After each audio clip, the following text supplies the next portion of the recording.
Jornalista, radialista e presença marcante na publicidade brasileira. Tem mais de 30 anos de profissão muito bem vividos e com grande reconhecimento. Foi redator publicitário de agências nacionais de grande importância. Criou jingles que permanecem na nossa memória até hoje. Contabiliza mais de 300 prêmios, inclusive internacionais. É paulista, mas carioca de coração.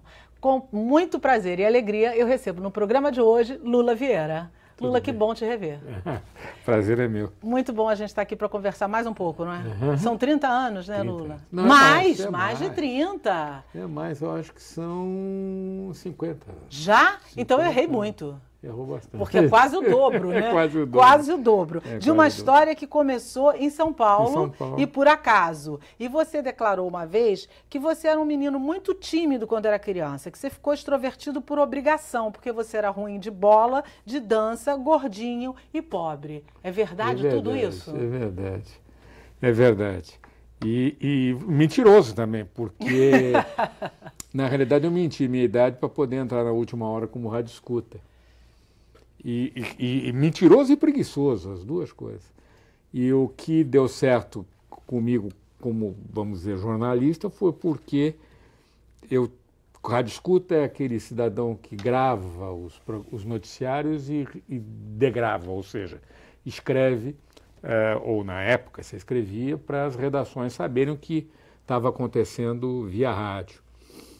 E eu tinha muita preguiça de escrever tudo aquilo que falavam. Então eu resumia, botava em tópicos. Mas foi pura preguiça de datilografar na época, não tinha computador. E daí um dia descobriram que essa capacidade de resumir era boa para o jornal, era a última hora. E era importante para o jornal que tinha pouco espaço. Então passei para ser redator sem ser repórter. E você chegou no jornal de que jeito? Eu cheguei mentindo. Entrei, tinha lá um diretor de redação, entrei de sou universitário, estou fazendo letras e queria trabalhar aqui.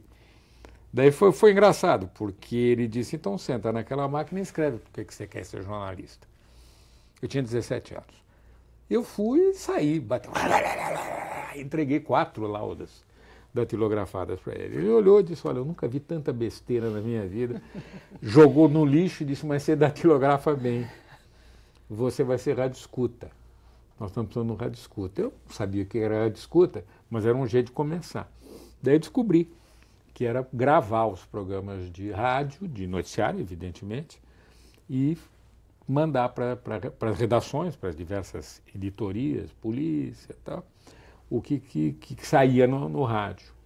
E como eu era mais novo e, evidentemente, o mais idiota, os meus colegas, me deram uma rádio que era a primeira All News, que era a radiodifusora de São Paulo, que não tinha aquele noticiário arrumadinho.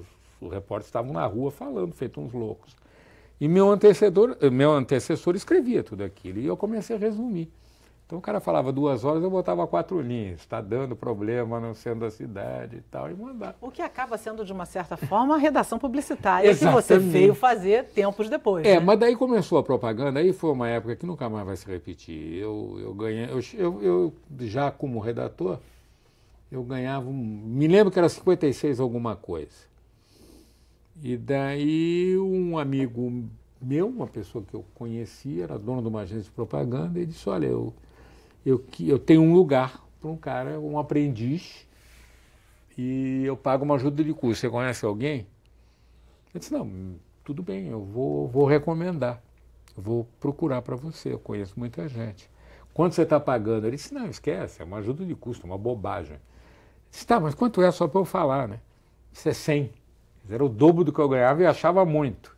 Disse, pô, amanhã de manhã estou lá, estamos lá. Vou indicar a mim mesmo. Exatamente. E comecei como publicitário, ganhando uma fortuna. Eu era o maior salário do bairro, seguramente. Eu tinha 18 anos. E você disse que você era de uma família simples. Muito simples, muito pobre. E literalmente pobre, pelo que você está dizendo. Literalmente pobre mesmo, pobre. E você não imaginava jamais seguir esse caminho? Não. Isso foi um insight que te deu. O sonho da minha vida era ser caixa do Palmeiras, que era perto de casa.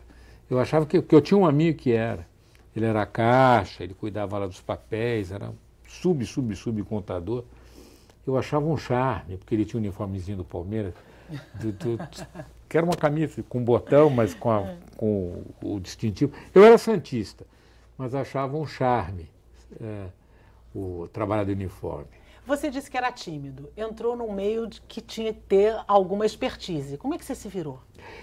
Pois é, daí é a necessidade, né? Porque você, quando escreve um texto para um anúncio, um filme, ou seja o que for, tão importante quanto a ideia é a capacidade de vender, explicar por que você teve aquela ideia, né? Então não deu outro jeito, eu fui falar, eu comecei a explicar o que eu tinha criado. E daí deu certo, quer dizer, eu acabei, né? E depois tem outra coisa também, a timidez é uma coisa que você, de repente, você fica até mais solto, exatamente pelo desespero da timidez, né? Porque você sabe que você é tímido, então você acaba tendo que lutar, enfrentando. E isso até hoje, se eu entrar numa festa onde eu não conheço ninguém, eu tenho uma volta à infância, assim, à juventude. Eu fico, né? Mas dá um pouco de retração, dá uma retração. Dá uma retração, inicial, digamos assim. Eu acho que o tímido morre tímido, mas atualmente eu falo, dou aula, falo feito um maluco, mas é você sabe muito que não mais é uma essa luta. a impressão que causa com quem conhece você, né? Eu sei. Ninguém pode imaginar que por trás do Lula que a gente conhece tem um Lula tímido, eu né? Sei. E ainda por cima numa carreira como essa, que é uma carreira que essencialmente lida com a criatividade, fala muito, né? É. Teu lado criativo, Lula, veio de onde? Como é que surgiu isso para você chegar tão longe e tão bacana como você chegou? Aí que está o problema, aí é o que eu digo para os meus alunos, que agora tem essa grande discussão sobre internet, sobre televisão, e eu sempre disse, eu conto uma historinha que para mim é definitiva. Quando eu abri um escritório em casa, quer dizer, para mim, eu não gosto de trabalhar em casa, mas para eu ter em casa um escritório, onde botasse meus livros, eu tinha uma colega minha que resolveu se dedicar a uma profissão muito bacana, que é a arrumadora de coisas. E ela um dia foi arrumar meu escritório. Eu pedi para ela cobrava um dinheiro lá por dia. Então um dia ela chegou para mim e disse o seguinte, olha, eu fiz o seguinte, eu separei alguns livros que você deve dar, vender, fazer qualquer coisa, e os que eu acho importante, que são os livros técnicos de propaganda. Esse você guarda. Eu disse, querida, eu acho que é exatamente o contrário. Nós vamos dar todos os meus livros técnicos de propaganda, tudo que é de propaganda, que em uma semana, um mês, 2 meses, 3 meses, nenhum deles é atual, né? É impossível você ter uma técnica de alguma regra de propaganda que dure mais que um ano, e guarde o que é fundamental. São Monteiro Lobato, Shakespeare, Machado de Assis e os meus autores. Os grandes clássicos. E daí eu me lembrei, contei para ela exatamente isso, que a única coisa que meu pai, que era guarda-livros, que comecinho da profissão dentro da contabilidade, nem contador ele era, ganhava um salário infeliz. Meu pai nunca me deu outra coisa que não fosse livro de presentes, né? Então eu li todo Monteiro Lobato, infantil e adulto, até os 10 anos. Daí quando eu estava nos 17 anos, na última hora, eu tinha lido centenas de livros. E eu acho que é você melhor publicitário quanto mais você entende a alma humana. Nunca ninguém vai entender a alma humana na profundidade necessária. Nunca ninguém vai entender as pessoas naquilo que elas têm de mais importante. Mas naquilo que dá para a gente perceber as grandes motivações das pessoas, naquilo que você percebe como falar com elas, é o segredo do publicitário. Quer dizer, é o segredo de descobrir por que as pessoas querem ter alguma coisa, qual é a motivação lá dentro da alminha delas. E para entender a alminha humana, você nada melhor do que você ler o máximo que você puder.